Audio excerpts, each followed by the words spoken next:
जय हिंद दोस्तों, नमस्कार। आज हम लोग पढ़ाई करेंगे 8 से 14 जून का करंट अफेयर क्वेश्चन। देखते हैं क्या क्या करंट अफेयर क्वेश्चन बना है। सबसे पहला सवाल यह है बेटा, क्वेश्चन आया है दिल्ली, ध्यान रखिएगा, दिल्ली, त्रिपुरा और तमिलनाडु से। यदि आपसे सवाल पूछा जाए कि 2025 में प्रौढ़ शिक्षा में, प्रौढ़ क्या होता है, बुजुर्ग लोगों को ज्ञान देने के लिए, क्योंकि उनको भी नॉलेज होना बहुत ज़रूरी है। सरकार बड़े फोकस कर रहे हैं प्रौढ़ावस्था में, एक एज के बाद पढ़ाई जब छूट जाती है तो कुछ ज्ञान विज्ञान की बातें बताना। तो प्रौढ़ शिक्षा में 3 जो है अव्वल रहे हैं 2025 में। एक दिल्ली, दूसरे की बात करें तो दूसरा राज्य कौन सा है बेटा, त्रिपुरा, और तीसरा हमारा तमिलनाडु है। इसी प्रकार यदि पूछा जाए कि सबसे खराब स्थिति किस राज्य की रही है, तो सबसे खराब स्थिति यदि हम लोग बात करें तो 3 राज्यों की रही है, उत्तराखंड, हिमाचल प्रदेश और गुजरात। ठीक है, तो ये थोड़ा ध्यान रखिएगा कि प्रौढ़ साक्षरता में या प्रौढ़ शिक्षा में, साक्षरता भी हो सकता है शिक्षा भी, सबसे अच्छी स्थिति दिल्ली की, त्रिपुरा की और तमिलनाडु की, जबकि सबसे जो खराब स्थिति रही है वह उत्तराखंड, हिमाचल प्रदेश और गुजरात की रही है। नेक्स्ट यदि देखा जाए तो लेह लद्दाख के लिए गवर्नमेंट ने बड़ा ही अच्छा अभियान लेके आया है, या खुशी का माहौल। हाल फिलहाल में इंडियन गवर्नमेंट, केंद्र सरकार ने बेटा यह फैसला किया है कि वैसे व्यक्ति जो 15 साल से लेह लद्दाख में रह रहे हैं, चाहे लेह में रहता हो या लद्दाख में, जो इंडियन पहले से है वो तो हैं, लेकिन कुछ बाहरी जो रिफ्यूजी हैं, यदि लगातार वह 15 साल से रह रहे हैं तो उनको लेह लद्दाख का अब क्या मिल जाएगा, तो डोमिसाइल मिल जाएगा। डोमिसाइल समझते हैं ना, डोमिसाइल वहाँ का प्रमाण पत्र प्रॉपर रूप से। तो धीरे धीरे गवर्नमेंट ये प्रक्रिया जो CAA कानून है उसको अप्लाई करना क्या कर दिया है, 2024 से ही शुरू कर चुके हैं। तो 15 वर्ष तक जो लगातार रह चुके हैं अब वो इंडिया का नागरिक बन जाएंगे, क्लियर है। और जहाँ के रहने वाले हैं वहाँ का बासिंदा तो वो रहेंगे ही रहेंगे। ये सभी काम कौन कर देते हैं, CAA से रिलेटेड, नागरिकता से संबंधित। बेटा मैं आपको पढ़ाया हूँ, पॉलिटी के पार्ट 2 में पढ़ाया हूँ कि 5 से 11 तक सिटीजनशिप की चर्चा है। तो नागरिकता से संबंधित सभी कानून जो पास करते हैं, किसके पास पावर है, तो संसद के पास है या पार्लियामेंट के पास है। नेक्स्ट यदि देखा जाए बेटा तो आपसे पूछा जाएगा कि अभी हाल फिलहाल में रामायण यूनिवर्सिटी कहाँ खोला गया। तो रामायण जो विश्वविद्यालय, बड़ा अच्छा ही सवाल है। अब एक चीज बताओ, राम भगवान अभी जो रिलेटेड सबसे बड़ा फेमस प्लेस कौन सा बना, अयोध्या। तो अयोध्या में एक यूनिवर्सिटी की स्थापना हुई है बेटा, और उस यूनिवर्सिटी का नाम क्या है, रामायण यूनिवर्सिटी। कभी कभी इसे हम लोग महर्षि महेश योगी रामायण यूनिवर्सिटी भी कह देंगे। हो सकता है रामायण यूनिवर्सिटी ना आए तो दूसरा नाम क्या आएगा, महर्षि महेश योगी, आगे लग जाएगा बेटा क्या, रामायण यूनिवर्सिटी, जो संचालित हुआ अयोध्या में। ये भी क्वेश्चन अपने आप में खास करके उत्तर प्रदेश के लिए तो बढ़िया है। नेक्स्ट सवाल यहीं पे याद आ गया एक सवाल कि भाई जो यूनिवर्सिटी होते हैं, तो यूनिवर्सिटी में भी तो कोई हेड होते हैं जिसे प्रिंसिपल कहते हैं, हालांकि उसे कुलपति के नाम से हम लोग जानते हैं, स्कूल में प्रिंसिपल होता है। ठीक है, तो पूछा जाता है कि यूनिवर्सिटी का जो हेड होते हैं, जो कुलपति होते हैं, उसको अपॉइंट कौन करता है। तो ध्यान रखिएगा, उसको अपॉइंट करने का अधिकार उस राज्य के गवर्नर के पास होता है। तो अयोध्या में यूनिवर्सिटी खोली जा रही है, तो अयोध्या किस राज्य का पार्ट है, उत्तर प्रदेश का। तो उत्तर प्रदेश, अब होमवर्क मैं दे रहा हूं कि उत्तर प्रदेश के प्रेजेंट टाइम में गवर्नर कौन है, ठीक है, यह बताइएगा। तो यदि कई बार सवाल आपके एग्जाम में आता है कि किसी यूनिवर्सिटी के जो चांसलर होते हैं, हेड जो होते हैं, ठीक है, से प्रेसिडेंट भी, अध्यक्ष भी कर सकते हैं, उसकी नियुक्ति कौन करेगा? तो कुछ नहीं दिमाग लगाना है, डायरेक्ट लगाना है, उस राज्य के गवर्नर के द्वारा किया जाएगा। क्लियर है? नेक्स्ट यदि देखा जाए बेटा, बड़ा चर्चा में रहा है एक मिसाइल जिसका नाम क्या है? राफेल। पहली बार ऐसा हुआ है, राफेल जो है, राफेल का जो बाहरी जो स्ट्रक्चर होता है उसे बनाने का अधिकार फ्रांस से बाहर गया है। और बड़ी अच्छी बात है कि यह अधिकार फ्रांस सरकार ने किसको दिया? भारत को। तो राफेल का अब जो ढांचा स्ट्रक्चर जो बनाया जाएगा, इसकी निर्माण जो प्रक्रिया है बेटा 2028 से शुरू हो जाएगी। और कहाँ पर होगी? इसकी यूनिट जो बनाई जाएगी, राफेल की जो यूनिट बनाई जाएगी वो कहाँ बनाई जाएगी? हैदराबाद में। सवाल यह भी पूछ सकता है किस कंपनी के द्वारा? तो ध्यान रखना, इंडिया के तरफ से कौन सी कंपनी होगी? तो टाटा कंपनी होगी। और फ्रांसीसी जो कंपनी है उसका नाम मैं आपको बता देता हूं, उस कंपनी का नाम होगा दासो। तो हैदराबाद में एक प्रोडक्शन यूनिट बनाई जा रही है, किसके लिए? राफेल का स्ट्रक्चर बनाने के लिए। कहाँ पे? तो हैदराबाद में। फ्रांस से बाहर पहली बार बनेगा। और ये यूनिट कब से शुरू हो जाएगी? तो 2028 में। तो ये अपने आप में सवाल बड़ा ही अच्छा है, संभल करके। आगे यदि देखा जाए, मुख्य रूप से बेटा एक सीधा सा सवाल पूछा जाता है कि प्रत्येक वर्ष हम लोग 5 जून को, पिछले क्लास में बताना था मैं भूल गया हूँ, 5 जून को कौन सा दिवस मनाते हैं? तो इन्वायरमेंट डे, पर्यावरण डे मनाते हैं।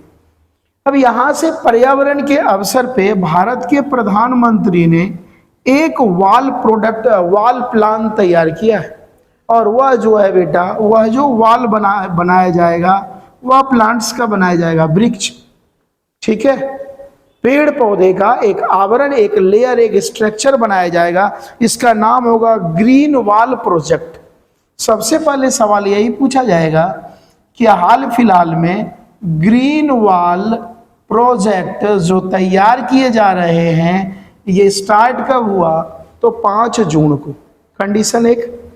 दूसरा कंडीशन, ये ग्रीन वॉल प्रोजेक्ट में मेन जो भूमिका किनका है? तो ये प्रधानमंत्री की सोची समझी प्लान है।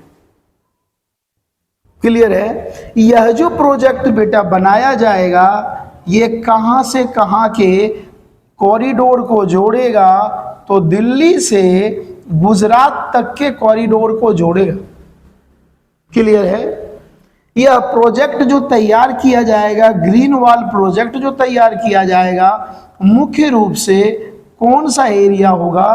तो अरावली का। क्लियर है? कितने राज्य इसमें शामिल होंगे? तो एक यूटी और 3 राज्य शामिल होंगे। 2 तो भाई दिख ही गया। और अरावली की यदि हम लोग बात करें बेटा, तो हरियाणा में और राजस्थान में। तो यह जो प्रोजेक्ट चलाया जा रहा है, यह कितने? तो दिल्ली, गुजरात, हरियाणा, राजस्थान, किसके द्वारा? प्रधानमंत्री के द्वारा। किस एरिया में? अरावली एरिया में। अरावली का फैलाव दिल्ली तक है। और इस प्रोजेक्ट का नाम क्या है? Green wall project. यह जो प्रोजेक्ट चलाया जा रहा है बेटा, ये लगभग कितने किलोमीटर का प्लान होगा? तो ये लगभग 700 किलोमीटर का प्लान होगा। इस चारों एरिया को यदि देखा जाए, तो इस चारों एरिया में टोटल कितने डिस्ट्रिक्ट कवर होंगे? जिले कितने होंगे कवर? तो 29 जिले कवर होंगे। और प्लान जो चल रहा है, ठीक है, इसमें मुख्य रूप से कितना मिलियन हेक्टेयर शामिल है? एरिया तो 6.45 मिलियन हेक्टेयर एरिया शामिल है, जिसमें से 45%, इसका 45% जो एरिया है बेटा, वो कैसा है? बंजर है। बंजर समझते हैं ना, मरुभूमि, पेड़ पौधे वगैरह कुछ नहीं हो सकते। तो ये अपने आप में एक बड़ा अच्छा है। तो इसी कारण से तो इंडिया ग्रीन हो जाएगा। और ग्रीन हो जाएगा तो इंडिया धीरे धीरे पॉल्यूशन फ्री हो जाएगा। क्लियर है? तो ये इतने सवाल थे, इसमें पौधे वगैरह रोपे जाएंगे। ठीक है, सरकार योगदान पार्लियामेंट तो करेंगे ही करेंगे, भारत सरकार, बाकी ये 3 स्टेट 4 स्टेट के जो भी सीएम वगैरह हैं ये अभी प्रोजेक्ट लगाएंगे। नेक्स्ट यदि सवाल की हम लोग बात करें तो अगला बड़ा अच्छा सवाल है, आपसे पूछा जाएगा किस राज्य ने हाल फिलहाल में पंचायती क्षेत्र के विकास में गोल्ड मेडल जीता है? तो महाराष्ट्र ने अभी हाल फिलहाल में सर्वोच्च स्थान प्राप्त किया और उन्हें भारत सरकार की ओर से पंचायती राज मंत्रालय की ओर से कौन सा अवार्ड दिया गया? तो पंचायती गोल्ड मेडल का अवार्ड इन्हें दिया गया। अब यह भी पूछा जा सकता है महाराष्ट्र में तो भाई बहुत सारे पंचायत होंगे, तो कौन से पंचायत को? तो ध्यान रखना, महाराष्ट्र में बेटा एक डिस्ट्रिक्ट है जिसका नाम है धुले, और धुले में एक देखा जाए तो पंचायत है या आदिवासी पंचायत है जहां शेड्यूल ट्राइब के लोग वहां रहते। अब ये दिल्ली वाला रोहिणी मत समझना। तो महाराष्ट्र को इस बार सर्वश्रेष्ठ गोल्ड मेडल का अवार्ड मिला है भारत सरकार की ओर से, पंचायती पुरस्कार। लेकिन पूछा जाए किस पंचायत को? तो रोहिणी पंचायत को। ये आदिवासी बहुल इलाका है, शेड्यूल ट्राइब के लोग रहते हैं, और ये पंचायत महाराष्ट्र के किस जिले में पड़ते हैं? तो धुले जिले में। कोई दिक्कत है? अब अगला यदि पूछा जाए बेटा सिल्वर मेडल किसे मिला? तो सिल्वर मेडल की यदि हम लोग बात करें तो स्टेट कौन सा हो जाएगा पंचायत के क्षेत्र में? त्रिपुरा। ये भी पंचायत डेवलपमेंट के लिए सेकंड पोजीशन आया है तो सिल्वर मेडल मिल गया। त्रिपुरा में यदि बेटा देखा जाए तो पश्चिमी त्रिपुरा के मजलिसपुर ग्राम है, ध्यान रखना, पश्चिमी त्रिपुरा के एक ग्राम जो है पंचायत है उसका नाम क्या है? मजलिसपुर। इसको मिला है कैसा मेडल बेटा? सिल्वर। क्लियर है? और तीसरा सवाल, ये बिल्कुल फैक्चुअल सवाल है, यह पूछा जा सकता है ज्यूरी अवार्ड किसे मिला? यह भी पंचायत पुरस्कार है। ये सब नए पुरस्कार शुरू किए हैं इंडियन गवर्नमेंट जो कि बढ़िया काम कर पाए। तो ज्यूरी अवार्ड तीसरा जो पंचायत पुरस्कार है बेटा, तो तीसरा जो पुरस्कार मिला है वो कौन सा अवार्ड? ज्यूरी। पहला गोल्ड, दूसरा सिल्वर, तीसरा ज्यूरी। अब ज्यूरी जो अवार्ड मिला है तो इसमें स्टेट की बात करेंगे तो बेटा गुजरात आएगा, और कौन सा राज्य आएगा? तो उड़ीसा। गुजरात और उड़ीसा। अब ये पूछा जाएगा गुजरात का भाई कौन सा और उड़ीसा का कौन सा? तो गुजरात की यदि हम लोग बात करें बेटा पलसाना, और उड़ीसा की बात करें तो क्योझर। तो पलसाना और क्योझर को ज्यूरी अवार्ड से नवाजा गया। ठीक है, तो ये थोड़ा सा संभल करके, यहाँ फैक्चुअल डेटा आया है। ऐसे सवाल कई बार जब पूछते हैं ना तो बच्चे का दिमाग ही हिल जाता है, सवाल पूछ क्या रहा है। देखते हैं अब आगे सवाल क्या है। आराम आराम से संभल के पढ़ाई करो, वो चीज पढ़ो जो आपके काम आए। ये नहीं कि डायलॉग पंथी पे डायलॉग चल रहा है, बच्चे को मजा आ रहा है। रिजल्ट लेना है, साफ सुथरे लैंग्वेज में पढ़ो। अगले सवाल तो आप लोग जानते ही हैं, यदि पूछ दिया जाए दुनिया का सबसे ऊंचा रेलवे पुल कौन सा है? ओनली फॉर रेलवे पुल। ठीक है, तो चेनाब नदी पर बना हुआ आर्च पुल, ध्यान रखना, J&K में।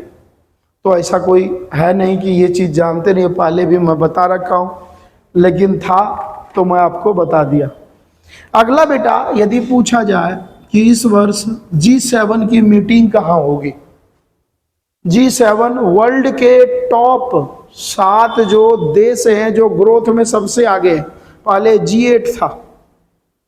तो एक तो ध्यान आपको रखना है, एक होमवर्क दे रखा हूं, तो पहले G8 मतलब 8 देश, अब क्या है G7, G7 का मतलब 7 देश।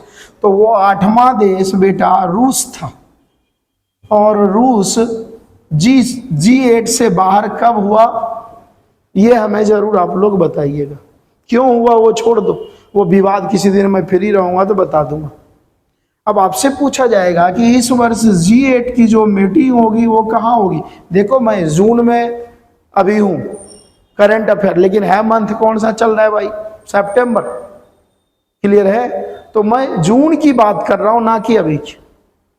तो जून में यह कहा गया कि G7 की मीटिंग इस बार कनाडा में होगी।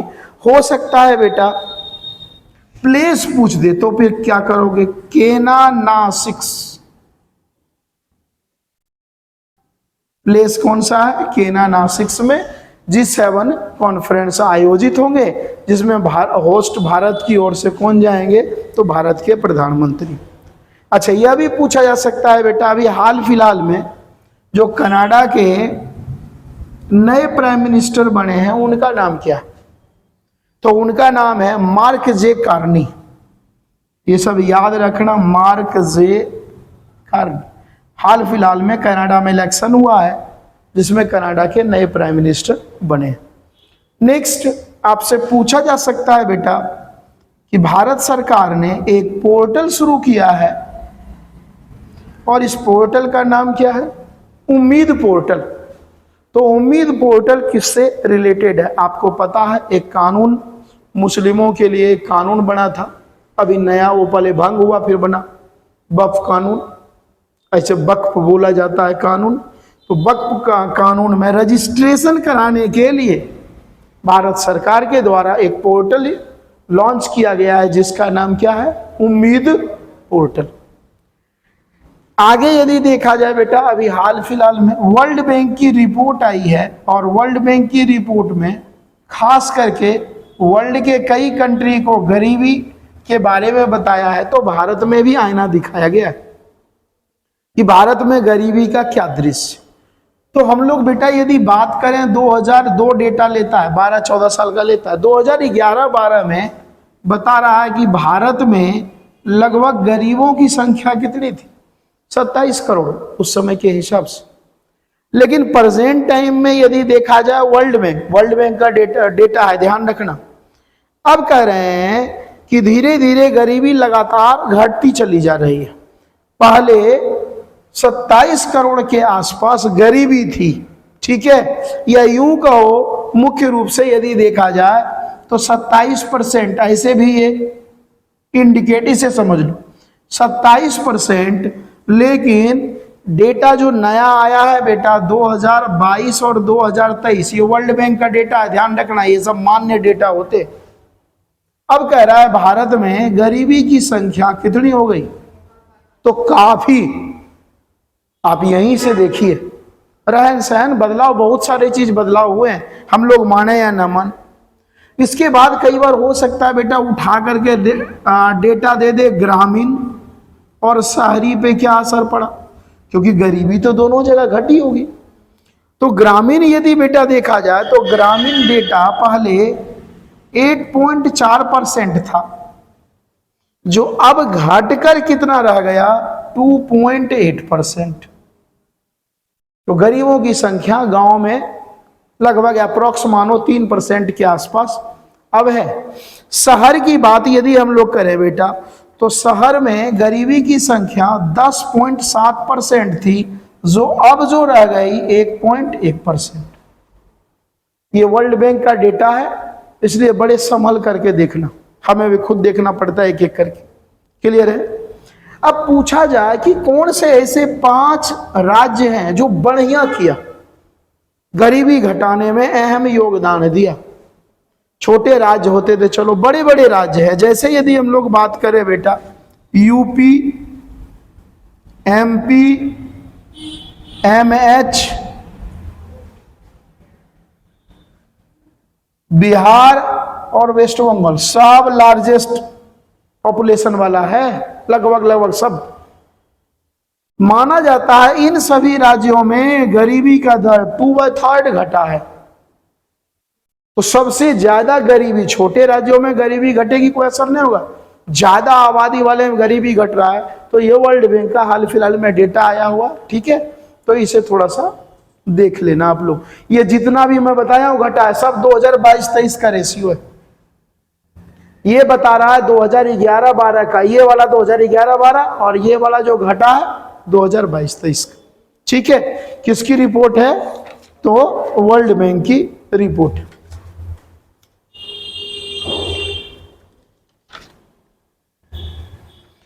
आगे देखा जाए तो अभी बेटा फ्रेंच 4 ओपन गेम्स होता है, ग्रैंड स्लैम इसे कहते हैं हम लोग, ग्रैंड स्लैम भी बोलते हैं। तो मुख्य रूप से फ्रेंच ओपन गेम्स हुआ है और फीमेल का रिजल्ट आ गया है। फाइनल में यदि देखा जाए तो फीमेल कौन विनर बनी है इसका? फ्रेंच ओपन का कोको गफ, ठीक है। कोको गफ ने बेटा आखिर किसको हराया? तो कोको गफ यदि हम देखा जाए तो वर्ल्ड की नंबर 1 की खिलाड़ी वो थी बेलारूस की रहने वाली एरिना सवालोका या सवालेका, ध्यान रखना। अरे 1.25 से याद रखना ना, 1.25 हमें तो याद करना है। तो 1.25 को किसने हरा दिया इस बार? कोको, है ना, बड़ा इजी नाम है। कोको गफ ने 1.25 को हरा दिया। रहने वाली ये कई बार ये पूछा जाता है, रहने वाली कहाँ की? ये 1.25 रूस से निकला हुआ देश है बेलारूस। ये कोको गफ कहाँ की रहने वाली? तो यूएसए की। क्लियर है? तो 2025 का फ्रेंच ओपन फीमेल्स गेम गफ ने 1.25 को हरा दिया भाई और जीत लिया। फ्रेंच गेम कहाँ होगा? फ्रांस में होगा। एक और सवाल इसी में पूछा जाएगा, ये रहने वाली कहाँ? यूएसए की। तो बेटा एक और ओपन गेम होता है यूएसए ओपन गेम। तो 2023 में ये जो गफ है ना यूएसए ओपन गेम्स भी जीती थी। ऐसा मैं बार बार इसलिए बोल रहा हूं कि ये सब सवाल पूछेंगे ही पूछेंगे। बाकी देखा जाए एक सवाल सीधा है कि संयुक्त राष्ट्र महासागर कॉन्फ्रेंस का आयोजन कहां हुआ? ध्यान रखना, यूएन महासागर जो कॉन्फ्रेंस इस बार हुआ है वो कहां हुआ है? वो मुख्य रूप से यदि देखा जाए बेटा देश पूछा जाएगा तो फ्रांस, और प्लेस पूछा जाएगा तो फ्रांस के नीस में। बस इतना ही है 8 से 14 जून का करंट अफेयर। बाकी हम लोग नेक्स्ट क्लास में